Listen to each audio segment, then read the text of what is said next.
Right. Well, public confidence in the South African Police Service has hit a historic low. Only 22% of South Africans express trust in the institution. That's according to a new study by the Human Sciences Research Council. Now, that data reveals a persistent decline in police legitimacy, which raises urgent questions then about the accountability, the leadership, and even the public safety that we face then in South Africa. Let's talk to Dr. Benjamin Roberts from the Human Sciences Research Council then. Dr. Roberts, thank you so much for the time. An interesting time to actually have this data, and one would say then very fitting considering where we are at this point in time. Do you mind just alluding to how much this has perhaps fallen from where it was previously, or just how this data came about as well? Yeah, at the Human Sciences Research Council, we've been doing representative national public opinion surveys going back to the late 1990s. So on every year, we're tracking, amongst other topics, trends in public confidence in a range of social and political institutions, including the South African Police Service. And what we've found over that 27-year period is that particularly as we entered the 2010s, there's been a particular decline in, and fairly consistent decline over time in confidence in the police. It's never been especially high, but it's certainly much higher than it is currently. The highest figures we've seen is about 47% expressing trust in the police, and that was, we saw it around that level in the late 1990s. It declined and then reached that level again in about the mid-2000s. But since then, we have seen progressive decline, and there's been a particular dip in that confidence during, as we, in the pandemic period and its aftermath. So in the last 3 consecutive rounds of our annual rounds of surveying, so 22, 3, and now the latest one, which was undertaken in February, March this year, only 22% expressed their trust in the South African Police Service. If we compare that to the share that said they distrust, that is now in the low 60 range. In February, March this year, it was about 62% said that they distrust the police. So I think the current allegations by General Mkhwanazi that that's captured the public debate at present is happening at a particular moment, a moment when in the lowest, in the context of the lowest confidence levels we've seen since the transition to democracy in the country. Yeah, I mean, that tells the story all on its own. Do you think, and I don't know if you can tell from the data, if anything has necessarily changed then, particularly since the 2010s, to see this perhaps rapid acceleration to this low figure of 22% that we've seen now? As you said, wasn't necessarily high, but it seems like it's been a rapid decline. Yeah, well, we've looked at different factors that might be shaping this confidence picture, and some of it is issues around experiences of crime. So oneself or members of one's family or social network experiencing being victimized. That obviously has a bearing. The actual day-to-day experiences one might have with the police also matters, and whether that ends up being a positive or negative experience. Very well publicized instances of police abuse or police failure also seem to matter profoundly. So, for instance, that came through with Marikana. We saw a particular swing around the context of Marikana. We saw it again in 2021 with the social unrest. So a big flashpoint, particularly in KZN and Gauteng, which now happen to have the lowest confidence levels of all provinces. We've also seen it, indeed, and it speaks to the allegations that are being addressed at the present, is issues of perceptions of police corruption also have a strong indelible effect on the confidence the public places in the South African Police Service.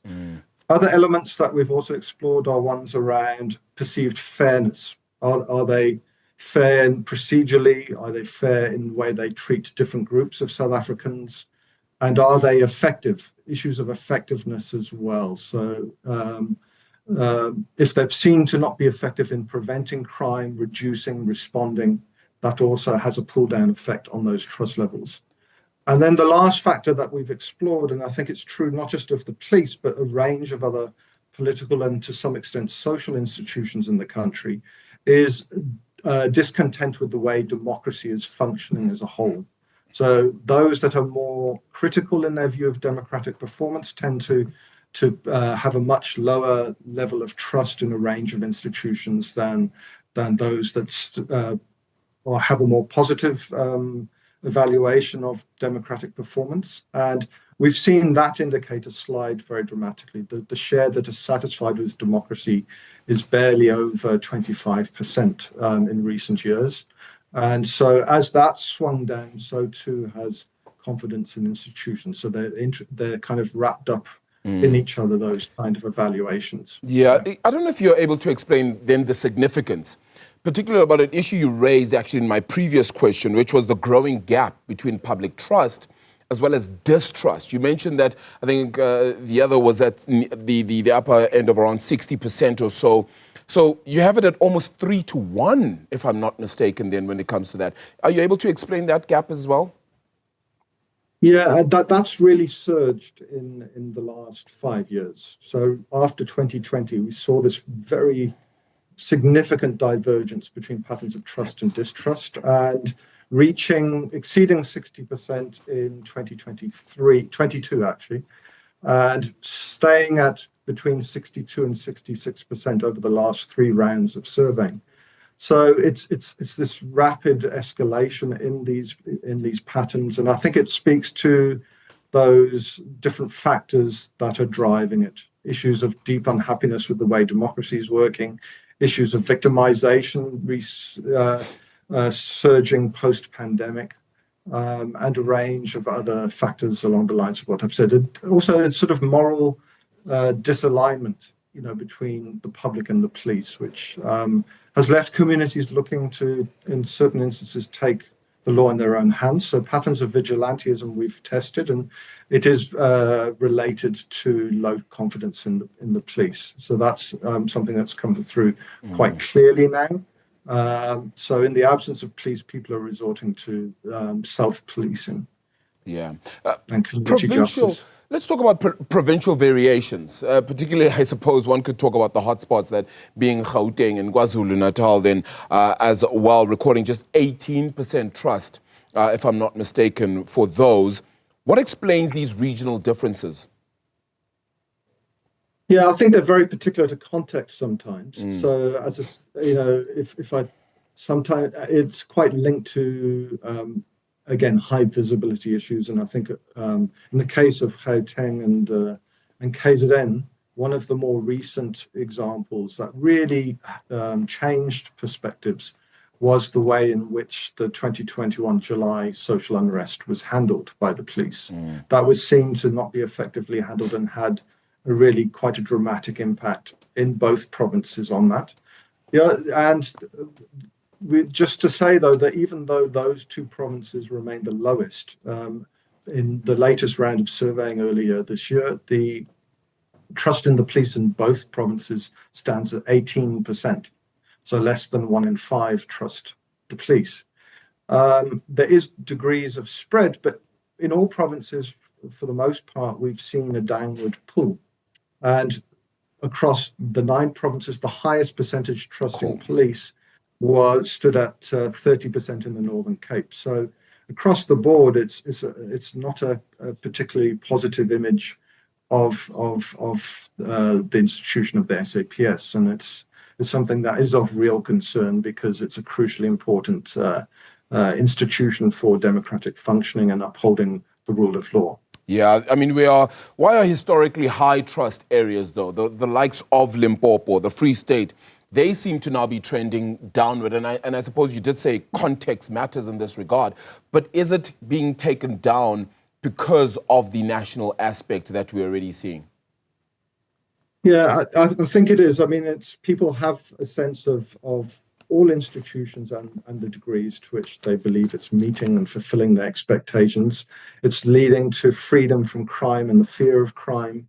So it's leading to, and indeed, it goes back to the previous segment on your show, which was about issues about a sort of resolute demand for swift justice. People want to see decisive action. And I think in many respects, the declining confidence levels speak to a sense that it's just not meeting the expectations in that regard for a range of reasons. So even as you indicated, the provinces that have tended to have, on average, higher levels of trust in the SAPS, we've even seen them significantly decline. If we see that on average, the highest across all the 27 years of surveying was actually the Eastern Cape.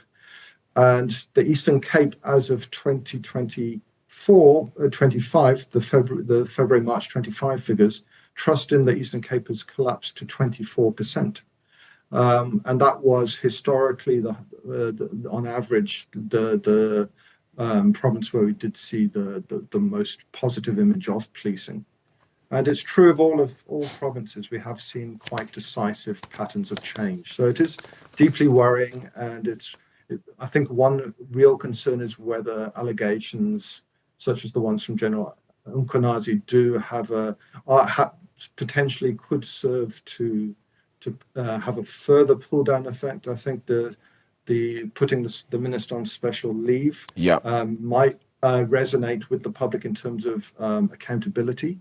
I think that remains to be seen from the next round of surveying that the HSLC and other research outfits will conduct in coming months. Going to be very interesting. Dr. Benjamin Roberts, thank you for unpacking this data for us and helping us a little bit there from the Human Sciences Research Council there, joining us as we unpack that data. Low level of confidence when it comes to South Africa's police. Then police confidence in South Africa, 22% of South Africans now expressing trust in the SAPS. We're going to take a short break then. We'll be back with your business news right after this. Stay tuned.